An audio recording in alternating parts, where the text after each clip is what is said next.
ఇక్కడ I must ask అండి, Johnny master మీద వచ్చిన అలిగేషన్స్ మాత్రం సబ్స్టాన్షియల్గా వచ్చాయని అనుకోవాలి కదా, అంటే ఇంతవరకు అంతవరకు సబ్స్టాన్షియల్ అంటే ఫస్ట్ థింగ్ అండి. అంటే మీరు దీంట్లో లీగల్గా ఏం ఆలోచించొద్దు. I'm telling the age of the victim, she is very young, vulnerable age, అది కన్సిడర్ చేసి అండ్ ఉన్న అథారిటీ పవర్ ఈమదేంటి స్టేచర్ అలా కన్సిడర్ చేసి ప్రైమా ఫేషియా చూస్తే మాత్రం it looks that way that it ఏదో exercise of power for undue unfair benefit has been done. Prima facie it certainly because ఇతరులు కూడా వచ్చి చాలా మంది ఇలాగా అంటే ప్రపోజిషన్ చేసి డైరెక్ట్గా ఇండైరెక్ట్గా ఇతను కామెంట్స్ చేసి రిమార్క్స్ చేసి ఫలానా కరవాన్లోకి రావాలని చెప్పినట్టుగా ఏవో వినిపిస్తున్నాయి మనకి. సో మీరు ఏ డైరెక్షన్లో ఇన్వెస్టిగేట్ చేస్తున్నారు? అంటే విక్టిమ్తో మాట్లాడారు, మీరు మాట్లాడారు, అండ్ కాకుండా జానీ మాస్టర్ పిలిచి మాట్లాడారా? జానీ మాస్టర్ స్టేట్మెంట్ కూడా రికార్డ్ అయింది. He is following the procedure అండి as of now. He's following. అంటే ఇప్పుడు ఏంటంటే మనకి ఇలా కంప్లైంట్ వచ్చాక కొన్ని టైమ్ లైన్స్ కూడా ఎదురవ్వాల్సి ఉంటుంది. కంప్లైంట్ తీసుకోవడము, తర్వాత రెస్పాండెంట్కి అది పాస్ చేయడము, తర్వాత we have to give some time so that he will revert back. ఆయన ఏమనుకుంటున్నారు, హిస్ స్టోరీ కూడా ఇంపార్టెంట్ కదా దేంట్లో అయినా. అది తీసి తర్వాత ఎవిడెన్స్, విట్నెస్, దాన్ని బట్టి we should arrive to a conclusion. Tough spot అండి. ఒకవైపు మన దేశంలో పరిస్థితుల వల్ల and also in general by and large ఉమెన్కి ఫేవర్ అయ్యే లాస్ అండ్ పరిస్థితులు ఉండాలని పోరాటాలు, ఉద్యమాలు జరుగుతున్నాయి. ఇంకోవైపు చట్ట పరిధిలో until proven otherwise everybody is deemed innocent. మధ్యలో there is obviously a media trial that goes on. So how do you feel as a lawyer? అంటే ఇన్ ఫేర్నెస్ దీన్ని ఎలా డీల్ చేయాలంటారు? ఒకవేళ if is proven to be guilty ఎలాంటి శిక్షలు ఉంటాయంటారు? ఒకవేళ if is not proven to be guilty, what is the justice that will be serve to this girl who has complaint? ఇప్పుడు we will go with natural justice principles ఏనండి. It won't be like ఆమె women కాబట్టి ఆమె చెప్పిందంతా correct అలా. ఈ విషయంలోనే కాదు, ఇన్ ఎనీ కంప్లైంట్ అవ్వదు కదా. We have to see both the sides.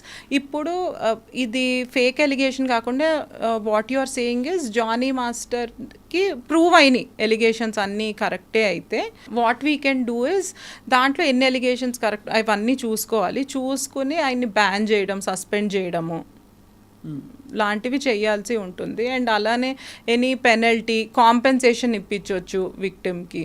అంతే, compensation of some compensation. And obviously వేరేగా ఆయన్ని బ్యాన్ చేయడం అంటే it is a big thing కదా life. Typically sexual offenders harass చేసేవాళ్ళు వీళ్ళందరికీ అంటే ఆబ్వియస్లీ కొంచెం సోషల్ షేమింగ్ అనేది, you think it's a deterrent to such things? అంటే ఇలాంటి ఇన్సిడెంట్ మళ్ళీ జరగకుండా సోషల్ షేమింగ్ అంటే ఏదో వాళ్ళని హ్యూమిలేట్ చేయాలనే ఉద్దేశం కాదండి, కానీ తప్పకుండా ఇలా జరిగిందని putting it on record in front of the people, జనం ముందు పెట్టడం. అవును, ఎందుకంటే ఏదైనా ఇన్సిడెంట్ జరిగినప్పుడు if proven in this case or ఇంకా కేసెస్ వస్తున్నట్లు ప్రూవెన్ ఆయన అలా చేసి ఉంటే డెఫినెట్గా అది లైమ్ లైట్లోకి వస్తే ఏంటంటే వేరే వాళ్ళకి భయం ఉంటుంది టు డూ సచ్ థింగ్స్. అరే ఆయన ఇలా బయటకు వచ్చేసాడు, ఇప్పుడు ఎలా మనం కూడా ఇలాంటిది ఏదైనా చేస్తే if there are skeletons in our closet మనం కూడా ఇవాళ కాకపోతే రేపు దొరుకుతాము, అందరూ ఈ మెల్లి కంప్లైంట్ ఇవ్వచ్చు రేపు. సో ఆబ్వియస్లీ ఇది కమిటీ నివేదిక అండ్ చర్యలు ఇంకా బయటికి రావాల్సి ఉంది కాబట్టి జానీ మాస్టర్ విషయంలో ఎక్కువ ప్రశ్నలు అడగడానికి తావు ఉండదు కావ్య, ఐ అండర్స్టాండ్. కానీ ఒక లాయర్గా చెప్పండి, దీనికి చట్టపరమైన శిక్షలు కూడా ఉంటాయా? ఉదాహరణకి ఇప్పుడు సస్పెండ్ చేయడం, వాళ్ళకి పని లేకుండా చేయడం ఆ వాతావరణంలో, అదంతా ఒక ఎత్తు అయితే why is it not a punishable offence by law? అంటే if the victim if she wants, అంటే మేము ఒకటి ఇచ్చాము some tomorrow after the report, final report ఒక జడ్జ్మెంట్ లాగా ఒకటి పాస్ ఆన్ చేశాక if she is not satisfied or if she wants to go further, ఇంకా పెద్దగా పనిష్ చేయాలి అని చెప్పి ఏదైనా విషయంలో అనుకుంటే she can approach the court, she can approach the police station. So అలా she can Provogue other. But ఒకవేళ చట్టపరంగా ఇలాంటి కేసెస్లో, ఈ కేసులు అని చెప్పను, ఇది ప్రూవ్ అవుతే చట్టపరంగా guilty, we will assist. we will assist మీరు her. అసిస్ట్ చేస్తారు హా. అలా చట్టపరమైన చర్యలకు కూడా మీరు assist ఆమె చేస్తారు. సివిల్ డ్యామేజెస్కి వెళ్ళినా లేకపోతే ఎనీ క్రిమినల్ కంప్లైంట్కి వెళ్ళినా we will assist her. ఎందుకంటే ఇది long term As you message అవ్వాలి. mentioned, if it is proven. Correct. దీనికి ఎన్నేళ్ల శిక్ష ఉంటుందండి మామూలుగా చట్టపరంగా? చట్టపరంగా అంటే ఇప్పుడు రేప్ ఛార్జెస్ ఉన్నాయి అనుకోండి, యాజ్ పర్ ద యాక్ట్ అట్లా దే విల్ సీ అంటే ఇది పాక్సో కిందకు వస్తుందా, వేరే కిందకు వస్తుందా, రేపా, క్రిమినల్ ఇంటిమిడేషనా, దాన్ని బట్టి లైఫ్ ఇంప్రిజన్మెంట్ కూడా ఉండొచ్చు వెన్ ఇట్ కమ్స్ టు ఒకవేళ ఇది గనక అయితే. ఎస్ రేప్ అయితే లైఫ్ ఇంప్రిజన్మెంట్ కూడా ఉండొచ్చు. రైట్. అండ్ ప్రస్తుతం అది తప్పకుండా అంటే ఇలాంటి కేసు ఇన్వెస్టిగేట్ చేసి రిపోర్ట్ బయటకు పెట్టి పబ్లిక్గా మాట్లాడడం వల్ల ఇండస్ట్రీ సభ్యులు కావచ్చు, కమిటీ సభ్యులు తప్పకుండా కొంతవరకు ఈ చర్యలు ఆగుతాయంటారా? అంటే ఇటువంటి దుశ్చర్యలు ఏవైతే జరుగుతున్నాయో అంటే భయం అనేది క్రియేట్ అవుతుందండి. Guarantee ఇప్పుడు కొంతమంది ఏం చేస్తారంటే బయటకి రాదు అనుకున్నప్పుడు ఎవరైనా అడ్వాంటేజ్ తీసుకుంటారు. అదే I can use this girl, ఇది బయటకి రాదు అనుకున్నప్పుడు ఇలాంటివి ఏంటంటే ఏమన్నా ఇలాంటివి ముందరకు వచ్చినప్పుడు ఇఫ్ ప్రూవెన్ పెద్ద వాళ్ళే ఇలాంటివి చేస్తున్నారు, ఇండస్ట్రీలో పరపతి ఉన్నాళ్లే అని చెప్తే మా పేరు కూడా రేపు బయటకు వస్తుంది కదా. అవును. ఇప్పుడు మీ టూ మూమెంట్ అదంతా వచ్చాక హాలీవుడ్లో కానీ బాలీవుడ్లో కానీ చాలా మంది భయపడడం స్టార్ట్ చేశారు. నిజంగానా? అంటే కొంతవరకు తగ్గింది. కొంతవరకు తగ్గింది. రైట్. కానీ ఓవరాల్గా ఒక ఫండమెంటల్ క్వశ్చన్, అసలు ఏది హరాస్మెంట్ కాదని తెలుసుకోవడంలో చాలా టైం పడుతుంది. అండ్ దానికి పోలీసులు కూడా సెన్సిటైజ్ అవ్వకపోవడం వల్ల నువ్వు కూడా ముందు ఏమీ రెసిస్ట్ చేయలేదు కదా, వాళ్ళు మాట్లాడినప్పుడు చాట్ చేసినప్పుడు ఇప్పుడు ఒక మనిషి వచ్చి అర్ధరాత్రి పూటో రాత్రి 10 గంటలకో if somebody tries to talk to you, తప్పకుండా దాన్ని ప్రతిసారి అనుమానాస్పదంగా చూడాల్సిన అవసరం ఉండదు. అవును. కానీ అక్కడి నుంచి మొదలైన ఒక క్రమం ఏది హరాస్మెంట్ అని చెప్తే, ఎక్కడ లైన్ డ్రా చేయాలని చెప్తే ఎలా తెలుసుకోవాలి ఒక అమ్మాయి? అంటే కొన్నిసార్లు as you said men and women work చేస్తున్నప్పుడు అది ప్రొఫెషనల్ నుంచి కొంచెం ఫ్రెండ్లీ అవుతాము, మాట్లాడుకోవడం అది స్టార్ట్ అవుతుంది. But I think from when she starts feeling uncomfortable, ఇది వేరే దానికి దారి చేస్తుంది, నేను ఫ్రెండ్లీగా ఉంటున్నా అనుకుంటున్నా కానీ దిస్ అప్రోచ్ ఇంకో రకంగా వెళ్తుంది అని ఆ ఉమెన్కి తెలిసినప్పుడు I think from then it amounts to harassing her. So but also అక్కడ నో చెప్పి గట్టిగా చెప్పాల్సిన బాధ్యత అమ్మాయిపై ఉంటుంది. కానీ చాలా పరిస్థితుల్లో ఆ వచ్చే వర్క్ ఆపర్చునిటీ పోతుందేమో, రేపు నేను అల్లరల్లరి అయిపోతానేమో అని ఒక భయం. అంటే ఇప్పుడు మన పాష్ యాక్ట్ తీసుకుంటేనండి, దాంట్లో ఏముందంటే క్విడ్ ప్రోకో అని చెప్పి ఉంటుంది. దాంట్లో ఏంటి, ద మీనింగ్ ఇస్ నేను ఒక పని చేస్తాను మీకు ఫేవర్, నేను అది చేసినందుకు you do me this, I will give you preferential treatment somewhere, so you do this to me అని చెప్పి.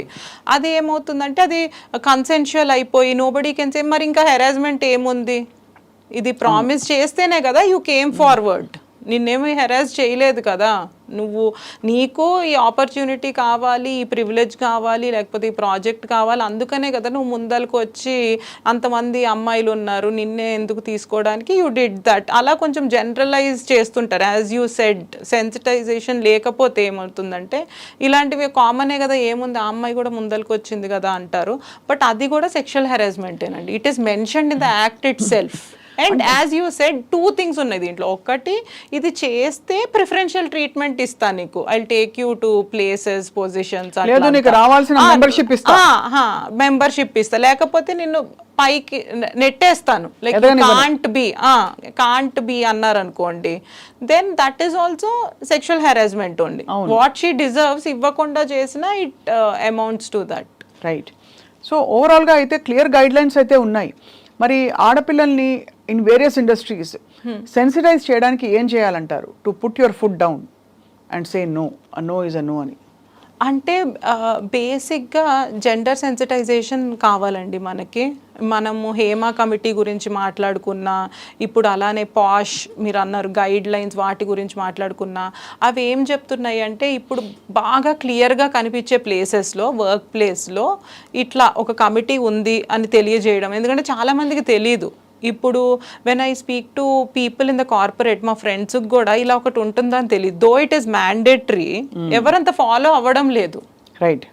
సో అలా అన్ని చోట్ల పెట్టారనుకోండి విత్ పిక్చర్స్, ఇట్లా ఈ కమిటీ ఉంది and this amounts to sexual harassment, you can be penalised, you can be punished, you can lose your job for that అని చెప్పి అప్పుడు ఎంతైనా భయం అనేది క్రియేట్ అవుతుంది మనుషుల్లో. And it is visible everywhere. అంటే దే ఫీల్ కి ఇట్ ఈస్ జస్ట్ ఈ అమ్మాయి ఎంతో కష్టపడి ఎవరికి కంప్లైంట్ చేయనవసరం లేదు, it's just a phone call away, she can call and they will attend to her అన్నట్టు ఆ పరిస్థితి వస్తుంది.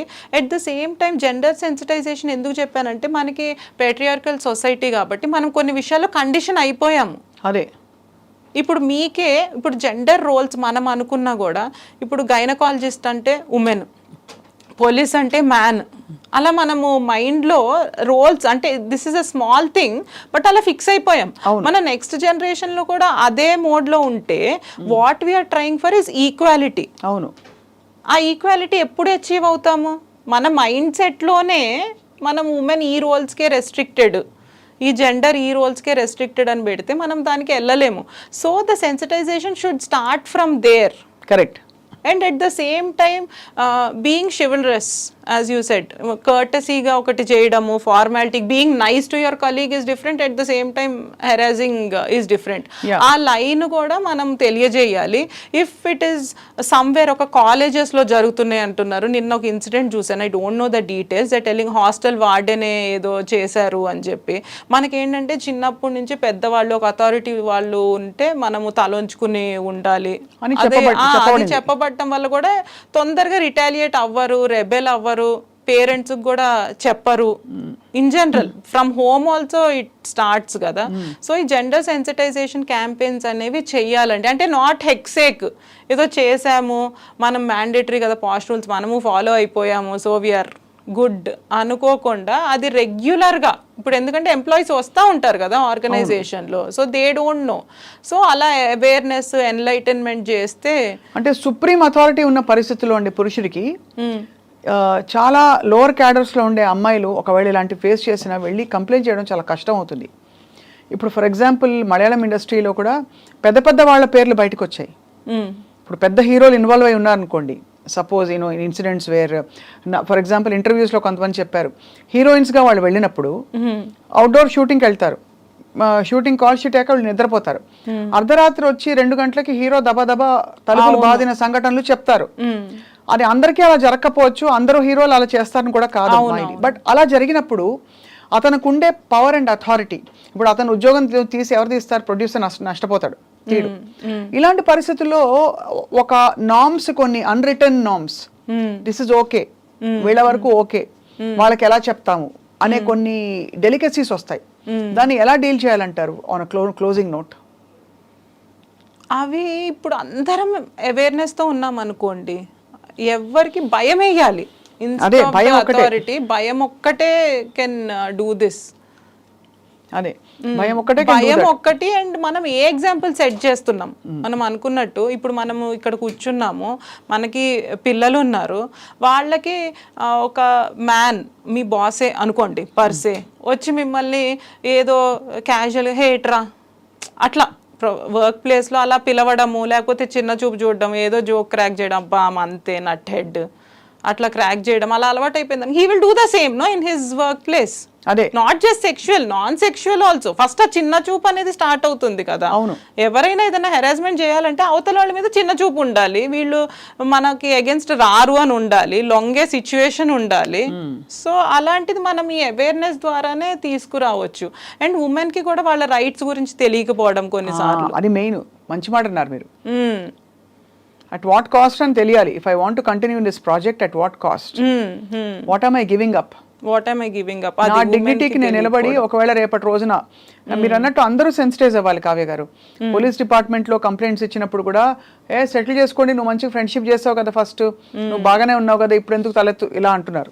అవునవునవును, అందరూ అవ్వాలండి. ఇట్ ఈస్ నాట్ జస్ట్ మనం అనుకుంటున్నట్టు ఒక మూవీ ఇండస్ట్రీనో, ఇప్పుడు వాళ్ళ మీద ఎలిగేషన్స్ వస్తున్నాయి, మలయాళం ఫిలిం ఇండస్ట్రీది వచ్చింది కాబట్టి ఫోకస్ అక్కడ ఉంది. But the thing is that అన్ని ఇండస్ట్రీస్లో జరుగుతూనే ఉంటుంది. సో ఎస్, ఆ ఉమెన్ కూడా ఆ స్టెప్ తీసుకోవాలి.